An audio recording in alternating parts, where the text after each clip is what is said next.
इसरो है, इसको चाइना के हैकर्स से कैसे बचाया जाएगा। और हम लोग जो अपने ईमेल आईडी या बैंक में जो पासवर्ड डालते हैं, तो हम लोग भी तो मोबाइल में अपना पासवर्ड लिखते हैं जो गूगल के पास सेव रहता है। गूगल भी चाहे तो करोड़ों का रुपया हम लोग से क्यों नहीं निकाल सकता है, क्योंकि हम लोग भी तो उसको पासवर्ड बताते हैं। हम लोग भी तो बैंक में अपना पिन डालते हैं ना, एटीएम का 4 अक्षर का। बैंक मैनेजर पिन निकाल के आपका क्यों नहीं मिसयूज कर लेता है? वो कर ही नहीं पाता है, क्योंकि उसके लिए उसे हैशिंग प्रोसेस से गुजरना पड़ता है। ये सारी चीजें क्या है, इसको हम लोग समझते हैं। देखिए, जो चाइनीज हैकर्स थे, उन्होंने सैटेलाइट को कुछ समय के लिए हैक किया था। इसको हैक करके वो बहुत कुछ कर सकते थे, जो अमेरिका की सैटेलाइट्स को हैक किया था उन लोगों ने। इसके अमेरिकन सैटेलाइट्स को एक दूसरे में लड़ा सकते थे, उसका रास्ता भटका सकते थे, या फिर उसको किसी अलग डायरेक्शन में या अर्थ की ओर उसको डायरेक्ट कर सकते थे, जिससे कि उस पर एक खासा खतरा हो सकता था। या फिर जो इंटरनेशनल स्पेस स्टेशन है, उस पर इसको ले जाकर लड़ा देते तो एक बहुत बड़ा झटका लग सकता था। इसलिए नासा ने पूरी तरह से इसको एकदम सेफ बना लिया है। लेकिन भारत के सैटेलाइट अभी भी पूरी तरह से सेफ नहीं है, लेकिन जो हमारे मिलिट्री सैटेलाइट है वो पूरी तरह से सेफ है, क्योंकि चाइनीज जो हैकर्स थे वो भारत के इसरो को, जो इसरो था उसको काफी हद तक उन्होंने टारगेट किया। लेकिन इसरो की जो सैटेलाइट सिस्टम है उसमें 2 तरह के सिस्टम को लगाया गया। जो सैटेलाइट बनाया जाता है, इस सैटेलाइट में एक ट्रांसपोंडर लगाया जाता है। ट्रांसपोंडर का मतलब होता है ट्रांसमिट करना और रिस्पॉन्ड करना। मतलब आपके जब आप यहां से ट्रांसमिट कर रहे हैं सैटेलाइट को, तो ये इसका रिस्पॉन्ड करके दूसरे को देगा। तो ट्रांसमिट एंड रिस्पॉन्ड से बना होता है ट्रांसपोंडर। तो जो इसरो का जो ट्रांसपोंडर होता है, इसमें 2 सिस्टम से अवेलेबल है, एक इनक्रिप्टेड है, एक नॉन इनक्रिप्टेड है। नॉन इनक्रिप्टेड हम लोग के लिए यूज होता है, जो हम सैटेलाइट में डाटा भेजेंगे, जैसे मान लीजिए हम सैटेलाइट में लिख के भेजे गुड मॉर्निंग, तो वो गुड मॉर्निंग लिख के चला जाएगा। लेकिन जो इनक्रिप्टेड रहता है ना, उसमें हम गुड मॉर्निंग लिखेंगे तो उसमें कोड लिख देगा, कुछ लिख देगा, पता ही नहीं चलेगा क्या लिखे हैं। ये उसी को पता चलेगा जो रिसीव करेगा, क्योंकि उसके सिस्टम में एक ऐसा सिस्टम लगा है कि जो कोड को वापस उसको इंग्लिश या हिंदी में कन्वर्ट कर सके। तो भारत के जो सिविल काम के लिए जो सैटेलाइट है, जिससे आप डीटीएच वगैरह चलाते हैं, वो इनक्रिप्टेड नहीं रहता है। लेकिन जितने भी मिलिट्री सैटेलाइट है भारत के, वो सारे के सारे इनक्रिप्टेड रहते हैं। अब इस इनक्रिप्टेड को समझते हैं। इसी इनक्रिप्टेड सैटेलाइट के आधार पर हम लोग जहाज में वाईफाई को चला देते हैं। जहाजों में वाईफाई नहीं रहता, तो अब एक नया सिस्टम के तहत इनमें भी वाईफाई लगा दिया जाता है। इसके ऊपर एक एंटीना होता है। अब एंटीना पहले क्या था कि नीचे के एंटीना से, ग्राउंड से बातें होती थी, जो अंदर की वाईफाई चलती थी लोगों के लिए। पायलट जो होता है वो रेडियो फ्रीक्वेंसी का यूज करता है, तो इसका अलग होता है। लेकिन रेडियो फ्रीक्वेंसी में समस्या क्या, बड़ी भड़ आवाज करता है। इसलिए अगर आप जहाज में बैठे होंगे, कभी पायलट आपको बोलता होगा कि मौसम सही है या गलत, तो उसकी आवाज देखेंगे तो अजीब सी आएगी आपको। तो इसी नीचे ग्राउंड को खत्म करने के लिए हम लोगों ने सैटेलाइट से अब क्या किया, जोड़ना चालू किया। तो ये सैटेलाइट से इस पे हम लोग डायरेक्ट वाईफाई का कनेक्शन देते हैं, जो अंदर जाके सबको डिस्ट्रीब्यूट कर देता है। अब इसकी स्पीड उतनी अच्छी नहीं होती है, क्योंकि अभी हम लोग इसे के यू बैंड यूज कर रहे हैं। आगे के ए बैंड यूज करेंगे तो इसकी स्पीड तो अच्छी रहेगी यहाँ पर। अब आप जहाजों में देखेंगे तो ऊपर में कई सारे एंटीना रहते हैं। अब जहाज में देखेंगे कई सारे ये सब एंटीना है सब। अब ये एंटीना जो होते हैं, ये एक अलग से हवा का एक ड्रैग पैदा करते हैं, जो जहाज को स्मूथ उड़ने नहीं देते हैं। इसलिए एंटीना का साइज छोटा करना जरूरी था, और जो अंदर की स्पीड थी वो भी बढ़ानी जरूरी थी। अब 200 एमबीपीएस का स्पीड दिया जाता था। अब 200 एमबीपीएस जो स्पीड है, ये पूरे जहाज के लिए स्पीड है। अब इस जहाज में मान लीजिए 100 आदमी भी अगर यूज कर रहे हैं, तो वो 2 एमबी हो जाएगा पूरा घट के, वहां पे तो काफी कम हो जाएगा। तो जहाज के अंदर उतनी स्पीड नहीं मिल पाती है। लेकिन अब के ए बैंड आएगा तो उससे स्पीड थोड़ी अच्छी हो जाएगी जहाज के अंदर, और जो ग्राउंड से जो सिग्नल दिया जाता था उससे तो लाख गुना अच्छा है सैटेलाइट वाला। अब ये देखिए, जो ट्रांसपोंडर होते हैं ना, सैटेलाइट में लगे रहते हैं, तो जो फ्रीक्वेंसी छोड़ते हैं उस फ्रीक्वेंसी को हम लोग बैंड कहते हैं। अलग अलग फ्रीक्वेंसी को छोड़ते हैं, जिसमें एल बैंड आता है, S band, C band, X band, K U band, K band, K A band, ये काफी बैंड होते हैं। अब आप इसका एक स्क्रीनशॉट लेना चाहें तो ले सकते हैं। देखिए, एल बैंड जो होता है ना, 1 से 2 गीगाहर्ट्ज पे काम करता है, इसकी स्पीड जो होती है फ्रीक्वेंसी। एस बैंड 4 गीगाहर्ट्ज पे काम करता है। सी बैंड और अच्छा काम करता है। एक्स बैंड जो होता है ना, मिलिट्री के लिए यूज होता है। हम लोग को जो दिया जाता है वो एस बैंड और सी बैंड दिया जाता है, हम लोग जो मोबाइल वगैरह में चलाते हैं। और मिलिट्री को जो दिया जाता है वो कौन सा दिया जाता है, वही एक्स बैंड दिया जाता है मिलिट्री वगैरह को। अभी जहाजों में जो यूज होता है वो केयू बैंड होता है। केयू बैंड जो होता है इसकी फ्रीक्वेंसी अच्छी होती है। देखिए जितना ज़्यादा फ्रीक्वेंसी बढ़ाएंगे ना, खराब मौसम में उतना अच्छा काम नहीं करेगा। अब इससे भी बेहतरीन, अब के बैंड का उतना यूज नहीं हुआ, के ए बैंड का ज़्यादा यूज होने लगा। तो जो सैटेलाइट फ्रीक्वेंसी छोड़ता है उसकी स्पीड उसकी फ्रीक्वेंसी पे डिपेंड करता है कितना तगड़ा होगा। तो के यू बैंड से अच्छा था आपका के ए बैंड। अब इससे भी अच्छा रहेगा वी बैंड, उससे अच्छा रहेगा डब्ल्यू बैंड, कई बैंड अच्छे होते हैं। जैसे जैसे आप इधर जाएंगे तो आपकी जो अपलोडिंग स्पीड है वो बढ़ती जाएगी। देखिए इधर हाई होती जाएगी, जो थ्रो आउट है वो हाई हो जाएगा। जो आपका एंटीना का साइज है तो एल बैंड की एंटीना का बहुत बड़ा लगाना पड़ेगा, और इधर आएंगे तो एंटीना का साइज छोटा होने लगेगा। तो यही लिखा है कि एंटीना का साइज, इस साइड जैसे जैसे आएंगे एंटीना का साइज छोटा होते जाएगा। और अगर वो एल बैंड या एस बैंड या सी बैंड लगाएंगे तो बड़े साइज का एंटीना लगाना पड़ेगा। अब आप ही बताइए ना, जहाज के ऊपर बड़े साइज का एंटीना लगाएंगे तो एक हवा का ड्रैग उत्पन्न करेगा जो अच्छा नहीं माना जाता है। इसलिए हम लोग के यू बैंड के अलावे अब हम लोग क्या लगाने जा रहे हैं, के ए बैंड। क्योंकि जैसे जैसे जाएंगे तो इस साइड में बैंड जो होता है बड़ा होने लगता है, क्लियरिटी अच्छी आती है। तो अभी जो जहाजों में यूज होगा वो इसरो द्वारा बनाया गया के ए बैंड होगा। इसकी इसकी क्या होगी, स्पीड अच्छी होगी, साउंड की क्लियरिटी अच्छी होगी। लेकिन खराब मौसम में ये उतना अच्छा काम नहीं करेगा। खराब मौसम में यही सब अच्छा काम करते हैं। तो इंडियन जो एयर स्पेस है उसने अपनी जहाज़ों को एक दिशा निर्देश दिया है कि आप अपनी जहाज़ों में के यू बैंड भी लगाइएगा और के ए बैंड भी लगाइएगा। क्योंकि जब मौसम सही रहेगा तो के ए बैंड से काम चल जाएगा, और जब खराब मौसम है तो के यू बैंड से काम चलेगा। यानी कम्युनिकेशन फेल नहीं होना चाहिए। ये हम पैसेंजर्स के लिए लगाया जा रहा है। रेडियो फ्रीक्वेंसी पे पायलट्स वगैरह बात करते हैं, लेकिन अब जो मिलिट्री वाले या जो हैकर से बचने के लिए हम लोग किसका प्रयोग करते हैं, इनक्रिप्शन का। इसी से बना है आपका क्रिप्टो करेंसी जिसे बिटकॉइन कहते हैं। देखिए जब भी आप कहीं पे अपना पासवर्ड डालते हैं, चाहे वो एटीएम के मशीन हो या फिर कहीं पे भी आप पासवर्ड बनाते हैं, आप अपने मोबाइल में बनाते हैं, ईमेल आईडी में कहीं पे भी पासवर्ड बनाते हैं, तो ये पासवर्ड को गुजरना पड़ता है हैशिंग प्रोसेस से। ये हैशिंग प्रोसेस क्या है तो समझिए ध्यान से, ये क्या प्रोसेस होता है। आप कुछ भी चीज़ों को लिखते हैं तो हैशिंग प्रोसेस के तहत उसे एक 40 डिजिट के एक बहुत बड़े नंबर में कोड में बदल दिया जाता है। जैसे यहाँ लिखा हुआ है लायन, हम बड़ा लिख देते हैं लायन, तो यहाँ 4 अक्षर है। ये हैशिंग प्रोसेस से इसको क्या बना दिया, एक इतना बड़ा अक्षर बना दिया, 40 अक्षर के कोड में बना दिया। अब हैशिंग की पहली विशेषता समझिए, आप कितना भी बड़ा वर्ड इधर लिखिए, आप मान लीजिए यहां एक लिख देते हैं आई एम खान, हम इतना बड़ा लिख देते हैं, तो इसको, ये मेरा कोड हो गया, सपोज कर ले मेरा कोड है, ये मेरा पासवर्ड है, तो आई एम खान, तो ये इसको कितना अक्षर में बनाएगा, 40 अक्षर के कोड में बनाएगा। और अगर हम यहां केवल अपना पासवर्ड बना देते हैं लव, तो भी इसको ये 40 अक्षर में ही बनाएगा। यानी आप अपना पासवर्ड कितना भी अक्षर बनाइए, ये उसको 40 अक्षर में ही बनाता है। यहाँ पे हैशिंग एक फिक्स साइज होती है, उसी में बनाएगा यहाँ पर पहला। अब देखिए हैशिंग से क्या होता है, बात समझिए।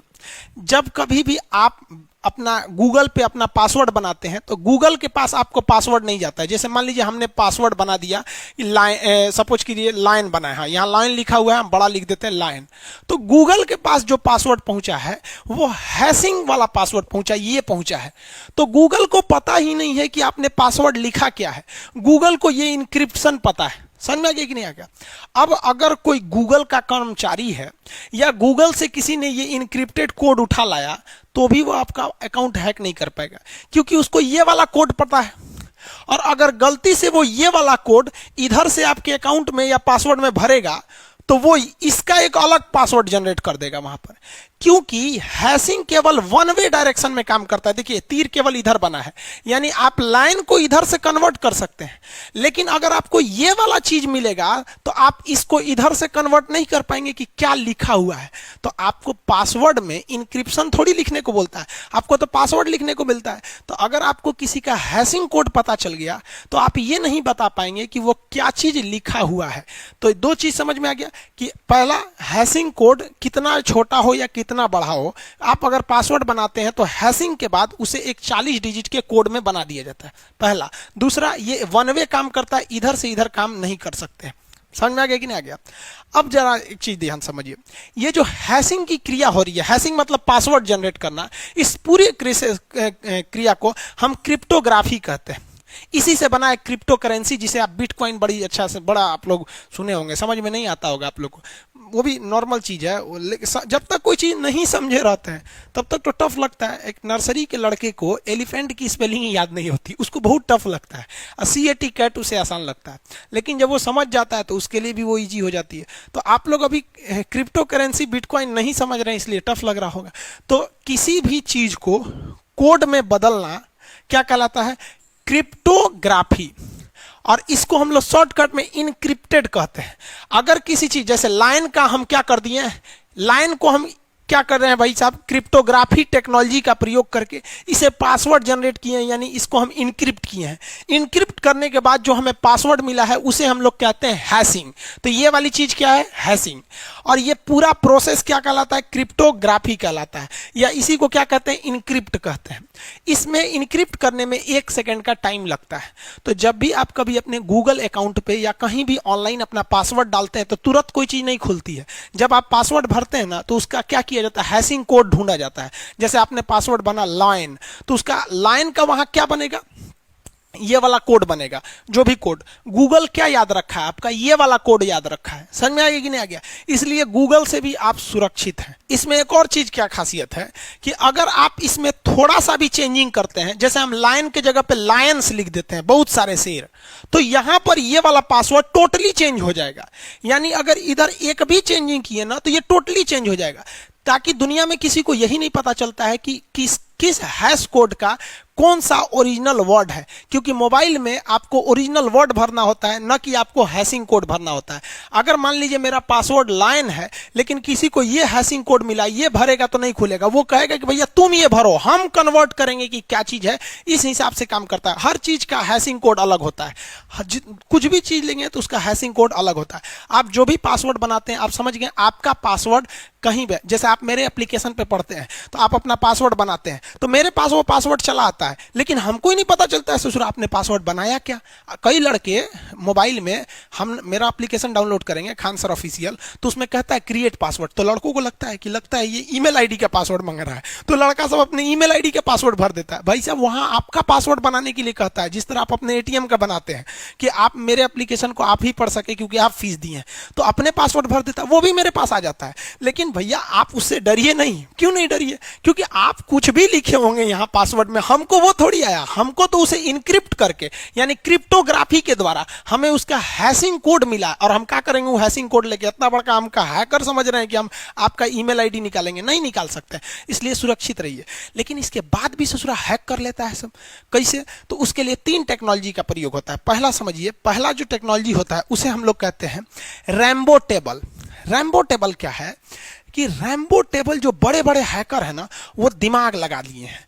उन्होंने क्या किया, एक ग्रुप बनाया है, एक बहुत बेहतरीन उन्होंने ग्रुप बनाया है कि किस वर्ड का हैशिंग कोड क्या है। जैसे मान के चलिए कि कैट लिख दिए हैं, कैट का उनको पता है कि हैशिंग कोड इस तरह करके कुछ कुछ है, तो उन्होंने एक लिस्ट बना के रखा है, एक टेबल बनाया है कि भैया ऐसा वाला चीज जहां मिले तो उसका मतलब कैट है, ये मिले तो इसका मतलब ये है। तो उन्होंने एक लिस्ट बना के रखा है, बहुत सारा लिस्ट बना के रखा है, लाखों की संख्या में उनके पास हैशिंग नंबर का लिस्ट है।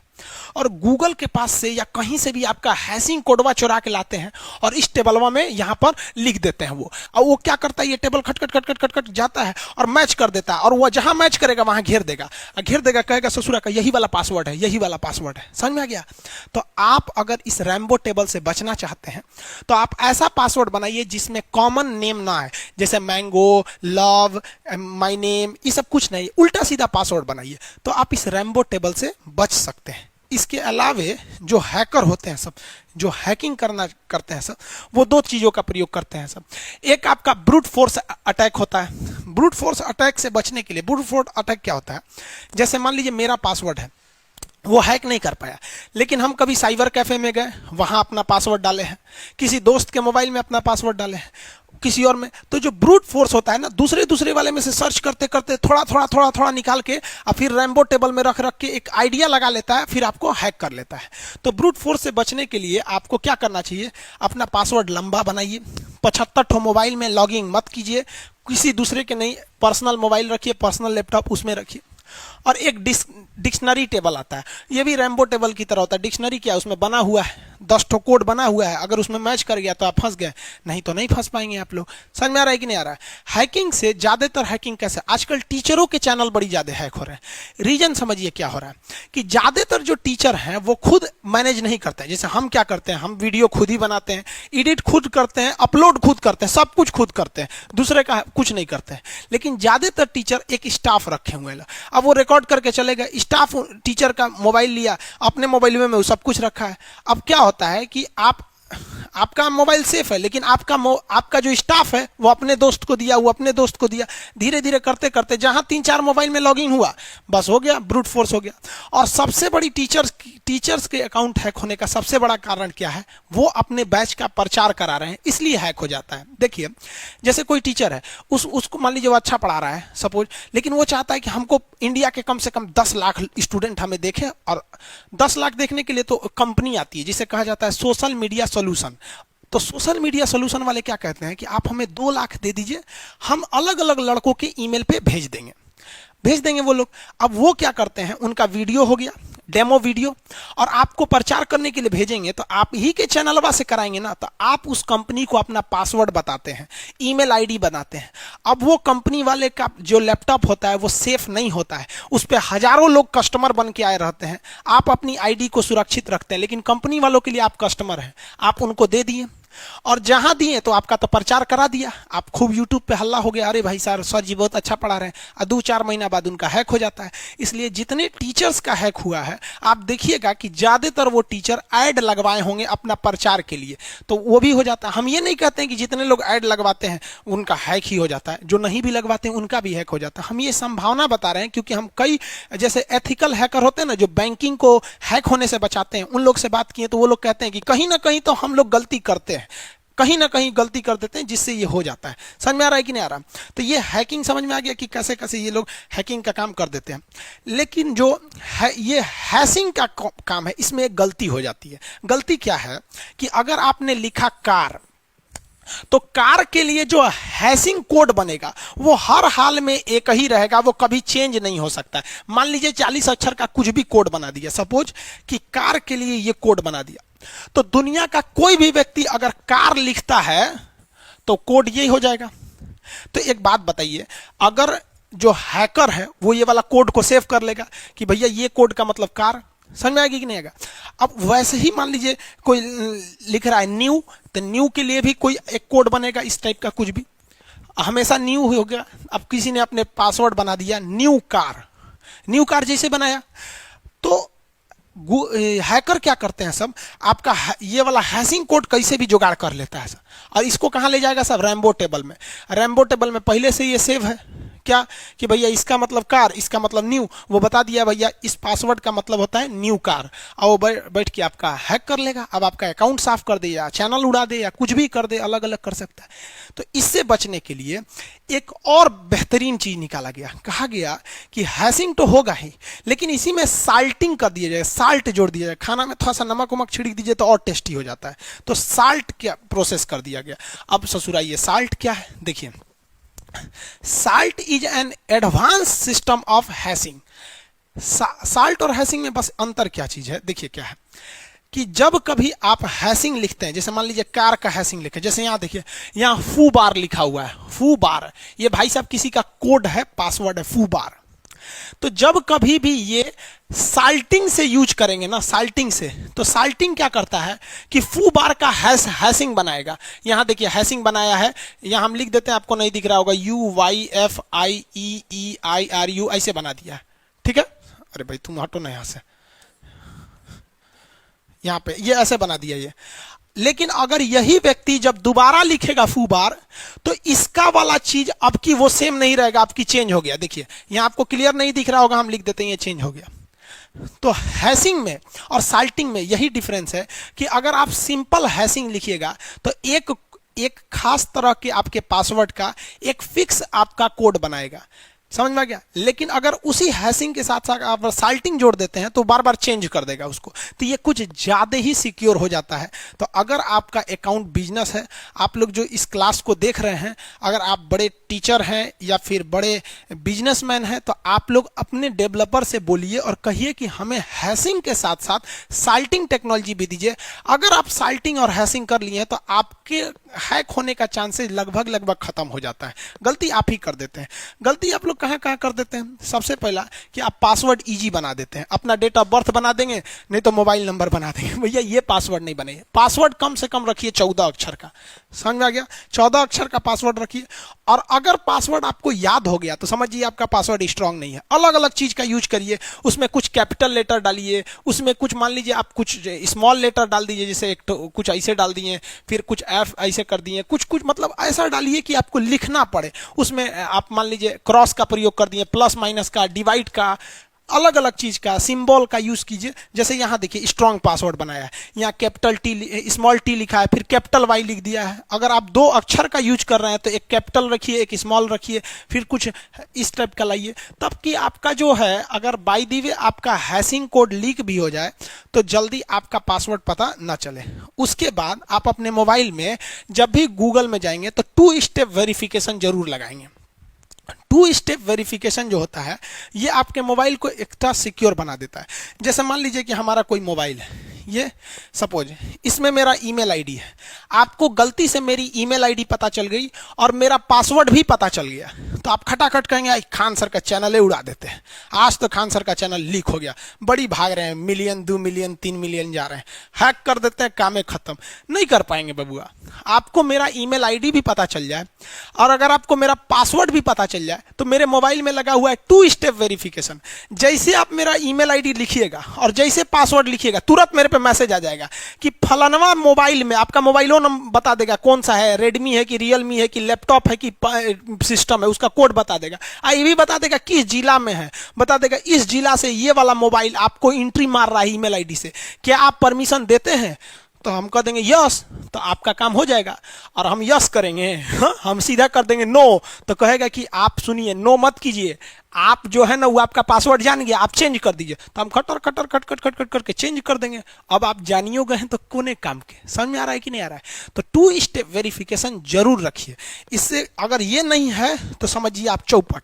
और उसके बाद भी जब आप अपना ईमेल अकाउंट खोलिएगा तो उसमें लिखता है मैनेज अकाउंट, उसमें जाके देख लीजिएगा कि किस किस मोबाइल में आपका ईमेल आईडी खोला गया है, और 2 स्टेप वेरिफिकेशन। और जब भी आपके मोबाइल पे कोई मेल आता है रिकवरी का, दिखेगा रिकवरिंग, तुरंत इसको भैया जैसे आया रिकवरिंग तुरंत नो मारिए, तुरंत नो। जिस किसी का आता है मोबाइल हैक होता है ना, तुरंत मैसेज आता है recovering, your mobile is recovering, तो वो सोचता है ससुरा रिकवरिंग हो रहा है, ये कौन चीज है रिकवरिंग, और 6-7 सेकंड में पूरा रिकवरिंग मार देता है। जैसे रिकवरिंग आया तुरंत नो मारिए, तुरंत नो। तो जो हैक कर भी लिया है ना, क्योंकि एक अलग चीज आती है जो आपका 2 स्टेप वेरिफिकेशन को तोड़ देते हैं सब, तो भी आपके पास एक मेल आएगा रिकवरिंग का, इसमें सोचिए नहीं, तुरंत क्या मारिए, नो। और एक चीज और बताते हैं, ऑनलाइन में जब भी आपको कुछ समझ में नहीं आए ना, सीधे नो मारिए, सीधे नो। क्योंकि मान के चलिए अगर आप अच्छा चीज को नो मार दिए तो दोबारा वो जेन्युइन है, आप दोबारा उसे चालू करा सकते हैं। सपोज मेरे बैंक से मैसेज आया है कि आप अपना एटीएम को क्या कीजिए, दोबारा रिन्यू कीजिए, हम नो मार दिए, तो फिर जाके रिन्यू करा सकते हैं। लेकिन ससुरा अगर यस मार दिए और बैंक का है तब तो ठीक है, लेकिन फर्जी वाला है और यस मार दिए तो लुटा गया। इसलिए जहां कुछ समझ में नहीं आए ऑनलाइन की दुनिया में, सीधे मारिए नो। आप कहीं ना कहीं बबुआ गलती करते हैं, आप बड़े हैं या छोटे हैं, आपका मेहनत का पैसा है, आप इसे बचा के रखिए। बड़ा तकलीफ होता है जब किसी गरीब के अकाउंट से हैक कर लेते हैं। अगर कोई हैकर है इस क्लास को देख रहे हैं तो भैया हाथ जोड़ के विनती करते हैं, अगर किसी के अकाउंट में 25,000 50,000 या उससे आसपास पैसे रहे तो आप अंदाजा लगा लो यार वो गरीब आदमी है, प्लीज उसका छोड़ दिया करो यार, बहुत मेहनत से पैसा कमाता है। अरे लूटना है तो ससुरा नेताओं का लूटो ना ससुरा, करोड़ों करोड़ों अकाउंट में होगा, खाली कर दो उसको, कौन जाता है। एक गरीब का मत लूटो यार, हाथ जोड़ के विनती करते हैं, ऐसा नहीं करना चाहिए। अब वो लोग बेचारे 2 पैसा बचाने के लिए सोचते हैं मेरा अकाउंट बंद हो जाएगा। अरे भैया बंद हो जाएगा तो खुल जाएगा, आखिर पैदा हुए थे तो अकाउंट लेके थोड़े ना पैदा हुए थे, जाके बैंक में ना खुलवाए थे, तो बंद हो जाएगा तो फिर जाके खुलवा लीजिएगा ना, इतना हवा का जाते हैं। अरे बाप रे लाल पासवर्ड है, ओटीपी है, ये है वो है, कभी नहीं बताना चाहिए ये सब चीजें, ओटीपी वगैरह। यहाँ पे एक एटीएम कार्ड देखें, यहाँ पर आपसे जब भी एटीएम पूछे तो ये एटीएम के आगे का ये जो 16 अक्षर का नंबर होता है ये नहीं बताना चाहिए। ये बता भी देंगे तो कोई दिक्कत नहीं है, लेकिन पिछवा देखिएगा ना तो 3 अक्षर का एक सीवीवी नंबर होता है, यहाँ पे स्टिकर चिपकाया रहता है 3 अक्षर का, ये कभी नहीं बताइएगा। ये भी बता देंगे ना तो आपके लिए ओटीपी जाएगा मोबाइल पे, वो भी नहीं बताने, वो भी बता दिए तो चौपट। आपको 4 लेयर की सिक्योरिटी है। पहला, ये नंबर किसी को मत बताइए, 16 अक्षर वाला एटीएम कार्ड नंबर ये मत बताइए। दूसरा, सीवीवी नंबर ये मत बताइए। तीसरा, इसका जो पिन है जो आपको याद रखें, जो ठुकू ठुकू डालते हैं एटीएम में, वो मत बताइए। और मोबाइल में जो ओटीपी आ रहा है वो मत बताइए। सब बताइए देंगे तब अब कोई कहे आप बैल मुझे मार, तो बैल को मारने में कौन चीज आता है, वहां पे लूट लेगा आपका। जामतारा समझते हैं ना, झारखंड वाला, ये सब स्पेशलिस्ट है सभी सबके लिए। आप में से बहुत लोग कमेंट कर रहे थे सर वीडियो क्यों नहीं आ रहा था 3-4 दिन से। भाई 3-4 दिन से हम बहुत ज़्यादा फ्रस्ट्रेट हैं। एक्चुअली क्या हुआ, मेरे एप्लीकेशन पे लगभग 2 लाख लड़कों को पढ़ने की कैपेसिटी थी, लेकिन हम सर्वर को रिक्वेस्ट भेजें और जो उसको हम कहें कि भैया हमारे पास लगभग 2.5 लाख लड़के हैं सब, आप हमको एक काम कीजिए 50,000 और लड़कों की फैसिलिटी बढ़ा दीजिए। उसका जो फीस होता है हमने भर दिया, लेकिन जैसे वो एक्सटेंड किया तो ये बात हमने सर्वर को बता भी दिया था, पैसे भी दे दिए थे, जो फीस होता है वो भी दे दिए थे, जो कार्ड से पेमेंट होता है। लेकिन गूगल को हम मेल किए थे 1 दिन के बाद, जैसे आज हमने फीस वगैरह दे दी अगले दिन बाद, लेकिन गूगल को पता नहीं क्या अजीब लगा। एक्चुअली क्या हुआ कि 2,74,000 लड़कों ने इसको डाउनलोड कर लिया। देखिए 2,74,554 लोगों ने इस एप्लीकेशन को डाउनलोड किया है, लेकिन इसमें लगभग 24,000 ऐसे लड़के हैं जो केवल एप्लीकेशन को डाउनलोड किए हैं, क्लास नहीं करते हैं। इसमें लगभग 2.5 लाख लड़के हैं जो क्लास करते हैं, 2.5 लाख। आप यहां देख सकते हैं 2,74,000 लोगों ने डाउनलोड किया है। हमारे पास पूरा डाटाबेस रहता है, ये स्टूडेंट्स का, ये मेरा पैनल है जो एप्लीकेशन का अपना है। लेकिन सर पता नहीं क्यों गूगल ने, आप अगर गूगल को सर्च कीजिएगा, यहां देखिए 2,74,000 है, तो गूगल अभी भी दिखाएगा मेरे एप्लीकेशन को 1 लाख प्लस डाउनलोड। तो गूगल को मेल किए थे कि भाई हमारे पास 2,74,000 है, आप 1 लाख प्लस क्यों कर रहे हैं। तो गूगल ने कहा कि जिस दिन आपके 5 लाख हो जाएंगे ना तो हम एक ही बार इसको 5 लाख पे अपडेट कर देंगे। हम कहें चलो भैया कोई बात नहीं, क्या मतलब बनता है इसका। लेकिन जैसे 2,74,000 लोगों ने उसे डाउनलोड किया और लगभग 2.5 लाख लड़कों का क्लास चल रहा था, अचानक गूगल ने मेरा प्ले स्टोर से एप्लीकेशन को हटा दिया। अब ना कोई मेल कर रहा है ना कोई क्या कर रहा है। अब यही नहीं समझ में आ रहा है कि मेरा एप्लीकेशन वहां हैक तो नहीं हो गया। टेंशन इस बात का नहीं है कि एप्लीकेशन फिर बना देंगे, टेंशन इस बात का है कि 2.5 लाख लड़कों का क्लास पिछले 2 दिन से रुका हुआ है। 25-30 हजार लड़कों का क्लास रुकता है तो समझ में आता है, और ये हर एक स्टेट के हैं। अब वो लोग कॉल करके परेशान कर दिए हैं। नए लड़के का डाउनलोड नहीं हो रहा है। खान सर ऑफिशियल ऐप आपको पता है पूरे प्ले स्टोर पे नंबर 1 ट्रेंड किया था, और आप ही लोगों ने ट्रेंड कराया था। और आप कई लड़कों का एप्लीकेशन जो जिनके भाई हैं कोई लिंक भेज रहा था वो डाउनलोड नहीं हो रहा है। अब गूगल भैया हमारे पे भी रहम कर दीजिए, बच्चों के भविष्य का सवाल है, एग्जाम करीब आया हुआ है, 2.5 लाख लड़कों से भविष्य से मत खेलिए। अब जैसा होगा देखिए, गूगल 1-2 दिन में दे देता है तो दे देता है, नहीं तो फिर आप लोग का हेल्प मांगेंगे हम कि भाई आप लोग भी कुछ कीजिए, क्योंकि ये आप ही का एप्लीकेशन है, आप लोग नहीं सपोर्ट करेंगे तो कैसे होगा। तो इसी को लेकर थोड़ा सा फ्रस्ट्रेट थे। आप मेरे जगह पे खुद आके सोचिए कि एक शिक्षक के हिसाब से सोचिए कि जिसको 2.5 लाख लड़कों को पढ़ाना हो और उसका जो पढ़ाने का जो मेन प्लेटफॉर्म है वही छीन लिया गया, तो कैसा लगेगा उसको। तो 3-4 दिन से हम बहुत फ्रस्ट्रेशन में थे, इसलिए आप लोग के लिए वीडियो नहीं ला पाए। इसके लिए आप लोग का सॉरी। आप लोग भगवान से दुआ कीजिए कि जल्दी जल्दी एप्लीकेशन आ जाए, हमारा भी एक हेडेक हो, क्योंकि आप भी जानते हैं कि एक टीचर के लिए सबसे बड़ा चीज़ होता है कि जिसको खड़ा किया, अब आप पे भी मेंटली प्रेशर आ जाता है। तो जल्दी से आ जाएगा, फिर हम लोग भी क्लास को कंटिन्यू रखेंगे, यूट्यूब पर भी क्लास आते रहेंगे, लेकिन थोड़ा फ्रस्ट्रेशन की वजह से नहीं आ पाया। मिलेंगे नेक्स्ट क्लास में। जय हिंद।